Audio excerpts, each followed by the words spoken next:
그래서 너무 화가 나더라고요. 오늘 제가 전달드리는 내용을 절대 흘려듣지 않으셨으면 좋겠어요. 우리가 냉철하게 짚고 넘어가야 될 건 짚고 넘어가야겠다는 그런 생각이 들었습니다. 이따위 시장에서 제가 삼성전자를 장기 투자할 수 있었다는 것도 정말 기적이고 용하다는 생각이 들더라고요. 그동안 한국 주식과 미국 주식에 분산 투자를 해오면서 운이 따라줬죠. 운이 따라줘서 내 집 마련도 할 수 있었고 배당도 차곡차곡 늘려가면서 현재는 연 1200만 원의 배당을 수령받고 있습니다. 당연히 노후 대비를 위해서 계속 더 배당을 늘려나갈 계획이에요. 제가 어느 한 시장에 몰빵하지 않고 양 시장에 한국과 미국 이렇게 분산 투자를 하는 이유는 매우 심플합니다. 환율, 정책, 거시경제 같은 여러 매크로 변수가 있더라도 더 유연성 있는 대응을 할 수 있게 되고 이게 곧 직접적으로 수익률로 나타난다라는 거겠죠. 반대로 말하면 시장이 하락할 때 선방할 수 있을 가능성이 높다라는 얘기이기도 해요. 이게 최대 장점이 아닐까 싶습니다. 과거 10년간 이러한 분산 투자로 조금 더 멘탈을 단단하게 유지해 올 수가 있었어요. 하지만 어제 머리끝까지 화가 치밀어 오르더라고요. 어제 한국경제에서 하나의 단독 기사가 나왔습니다. 지금은 알 수 없는 이유로 기사가 삭제가 되어버린 상황인데 어제 잠깐 현대차 분사설 기사가 나와버렸죠. 그저께는 부품 자회사 분할 기사가 나오더니 아주 난리의 난리도 아닙니다.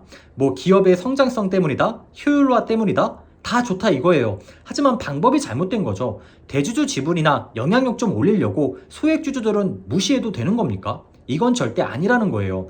저나 우리 구독자분들도 우리의 권리를 정확히 알고 있어야 더 투자도 안전하게 할 수 있는 거고요. 잘못된 건 잘못된 거라고 나중에 반박할 수가 있게 되는 거예요. 주식시장이 얼마나 살벌한데요. 안 좋은 거를 좋게 포장하는 게 우리나라 주식시장입니다. 모르면은 눈 뜨고 코 베인다는 얘기예요. 한국 경제는 과거에 전적이 있어요. 이번 현대차 분사설도 가짜뉴스일 가능성도 분명히 있을 겁니다. 저는 이 기사 보고 현대차에만 몇 억 이상 투자하고 계신 제 지인분한테 바로 전화를 걸었어요. 걱정이 돼서요.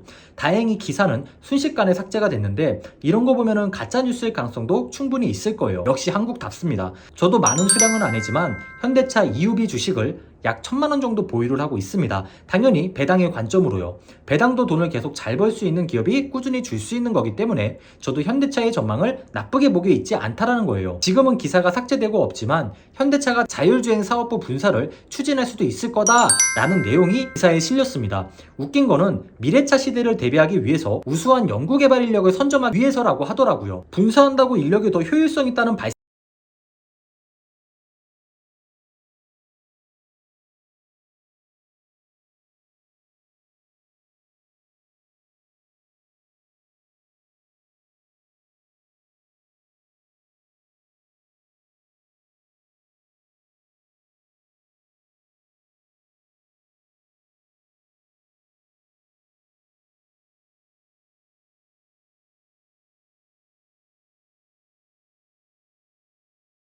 결국 어제 잠깐 보도되었다가 삭제된 하나의 기사 때문에 소액 주주들은 불안감을 가진 채 지켜보는 방법밖에 없을 겁니다. 물론 단독 기사라서 고지고대로 믿을 건 못 되지만요. 어제 기사를 터트린 한국경제는 그동안 창피한 짓도 좀 많이 했었어요. 애플카나 테슬라 같은 주식들한테도 악의적인 오보를 올려버리면서 모르쇠로 일관했던 전적이 있었죠. 하지만 오보든 진짜 뉴스든지 간에 내용을 우리가 마냥 무시하면 안 된다라는 거예요. 어떻게 보면은 삼성전자한테 최악의 악재가 어제 터졌다라고 볼 수 있는 겁니다. 단순히 현대차로만 국한할 게 아니라는 얘기예요. 왜냐하면 그동안 한국 기업들은요, LG화학도 그렇고 항상 실망스러운 행태로 소액주주들을 그동안 꾸준히 무시해 왔었습니다. 어제 잠깐 올라왔다 사라진 현대차 자율주행 사업부 분사설도 실제로 현실화가 될지 안 될지는 아무도 알 수는 없어요. 하지만 불안한 건 사실이죠. 우리가 불안한 이유는 딱 하나밖에 없습니다. 그동안 그렇게 해왔으니까요. 더 엄밀히 말하면 미국도 한국도 똑같이 자본주의 시대에 살고 있습니다. 하지만 분명한 차이가 있죠. 미국은 확실히 주주를 위한 자본주의 시스템입니다. 하지만 우리나라는 어때요? 아직도 기업을 위한 자본주의 시스템이죠. 정부도 진짜 욕먹을만 합니다. 분명 앞으로 건전한 시장 환경을 위해서 여러 혜택도 주고 시장 문화를 바로잡아가겠다고 약속한 지가 1년도 채 되질 않았습니다. 근데 아직도 바뀌는 거 하나 없다는 거예요. 이런 시장 문화를 방치만 해놓고 언론에서는 뭐라 그래요? 우리 같은 개인 투자자들이 잘못했대요. 우리가 투기꾼이었대요. 장기 투자를 안 해서 돈을 잃은 거래요. 다 개똥 같은 소리라는 겁니다. 이러니까 그동안 장기 투자자들이 K 주식 띄워주는 기사들이 나오면 기가 차서 열폭을 할 수밖에 없는 이유입니다. 뭐 ESG 경영? 기가 차서 말도 안 나오죠. 오히려 우리나라 기업들은 ESG 경영이랑 반대로 가고 있어요. 조금이라도 돈 될 것 같으면 툭 하면 사업부 분사하고 믿고 투자한 개인 투자자들에게 뒤통수나 치고, 이러니까 한국이 금융선진국이 될 수 있겠습니까? 행보가 이렇게 미개한걸요? 솔직히 한국 경제에 악의적인 오보일 수도 있는 이런 내용을 가지고 지금 현대차에게 화풀이를 하고 있자는 게 아니에요. 한국 시장은요, 정말 변해야 한다는 걸 말씀드리고 싶은 겁니다. 그리고 명확히 이걸 아는 사람들이 많아져야 우리의 권리를 주장할 수가 있는 거예요. 허구한 날 나오는 게 분사 소식입니다.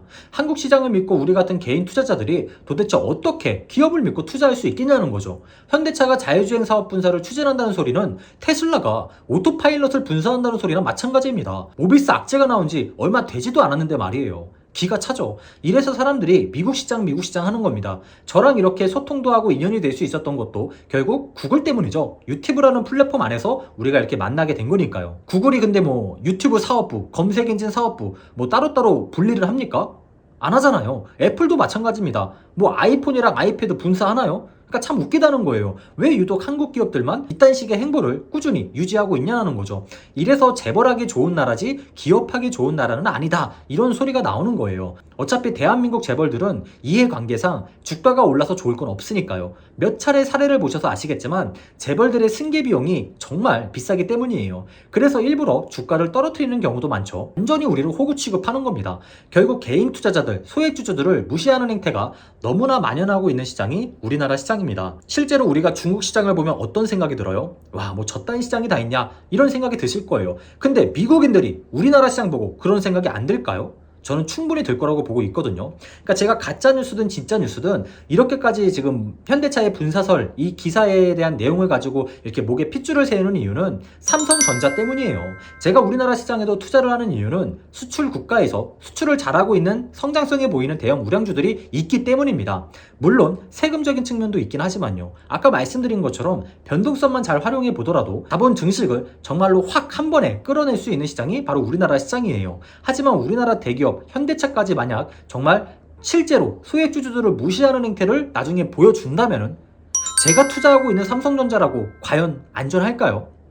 파운드리 분사설 한 번씩 다들 들어보셔서 아실 거예요. 아주 먼 옛날부터 나오던 루머들이었고 소문들이었습니다. 이유는 하나예요. 파운드리를 분사를 해야지 고객을 더 잘 모셔올 수 있기 때문이죠. 물론 맞는 말이긴 합니다. 고객들도 삼성전자가 하나의 사업만 영위하는 기업이 아니기 때문에 고양이한테 생선 맡기는 그런 느낌을 지울 수는 없을 거니까요. TSMC가 사업 다각화를 하지 않는 이유가 바로 이것 때문이에요. 그러니까 근거는 충분해요. 하지만 아직까지 삼성전자 분사설은 너무 이른 얘기라고 생각을 하고 있습니다. 600만 명에 달하는 소액주주들은 어떻게 할 건데요? 만약 분할을 하더라도 충분한 사전협의가 필요할 수밖에 없을 거예요. 시간이 걸리겠죠. 그리고 삼성전자 입장에서도 자금 조달 문제를 어떻게 풀어나가야 될지 이것도 하나의 숙제거든요. 그러니까 삼성전자 파운드리 분사도 쉽지는 않다라는 얘기예요. 지금 당장 걱정할 것도 아니고요. 하지만 우리나라 기업들의 이렇게 소액주주를 무시하는 형태가 앞으로도 꾸준히 이어진다면은 이거 불안해서 이거 삼성전자에 제대로 장기 투자할 수 있겠냐는 얘기예요. 그래서 이제 우리 확실히 알고 넘어가야 될 건 알고 넘어가야 될 것 같아서 오늘 영상을 준비해 본 거거든요. 저는 아무리 장기 투자를 하고 있는 개인 투자자지만 안 좋은 부분까지 좋게 포장해 가면서 구독자분들에게 거짓된 정보를 드리기는 싫습니다. 알 건 알아야 우리가 더 안전하게 투자할 수 있는 거고 더 효율적으로 장기 투자를 할 수 있는 거예요. 그래야 시장에서 오래 살아남을 수 있고 복리든 뭐든 자산 증식을 할 수 있는 거고요. 사실 오늘 말씀드린 내용은 어제 오늘 일이 아니에요. 우리나라 시장도 빠르게 바뀔 일은 앞으로도 없을 겁니다. 그나마 여러 절세 혜택을 받을 수 있는 계좌들이 있기 때문에 저도 스노우볼을 더 크고 빠르게 굴려나가기 위해서 미국과 국내 주식 양 시장에 분산 투자를 하고 있는 겁니다. 저나 우리 구독자분들이나 자산 증식을 위해서는 시장에 그 누구보다 오랫동안 살아남아 있어야 됩니다. 오래 살아남기 위해서 항상 명심해야 될 거는 몰빵 투자는 항상 경계하자는 겁니다. 분산 투자 100번 강조해도 지나친 말이 아니에요. 그래서 저는 어제 현대차의 분사설, 물론 가짜 뉴스의 가능성도 있겠지만 그런 뉴스를 보면서 삼성전자도 안심할 수는 없겠구나, 삼성전자에게도 남의 얘기는 아닌 것 같은 그런 느낌이 들었습니다. 만약 그 가짜 뉴스가 정말 현실화가 되어 간다면 앞으로 삼성전자라고 해도 우리는 당연히 불안감을 갖고 투자할 수밖에 없을 겁니다. 그래서 오늘 영상을 준비해 본 거고요. 그만큼 우리 한 명 한 명 모두가 우리의 권리, 우리가 주주들이 가져야 될 권리, 이런 것들을 명확히 알고 있으셔야 우리가 나중에 잘못된 건 잘못된 거다라고 주장할 수가 있는 겁니다. 그래야 시장이 조금이라도 더 달라지지 않을까요? 그래야 우리 국내 시장 이러한 디스카운트 요소들이 하나하나 해소가 되어갈 가능성이 높아지지 않을까 생각이 들어서요. 어쨌든 오늘 영상도 시청해주셔서 너무 감사드리고요. 행복한 하루 되시고 나이스한 한 주 보내시기 바랍니다. 내일 또 건강한 모습으로 다시 만났으면 좋겠습니다. 구독과 좋아요, 짧은 댓글 한 줄은 달팽이에게 항상 큰 힘과 용기가 됩니다. 감사합니다.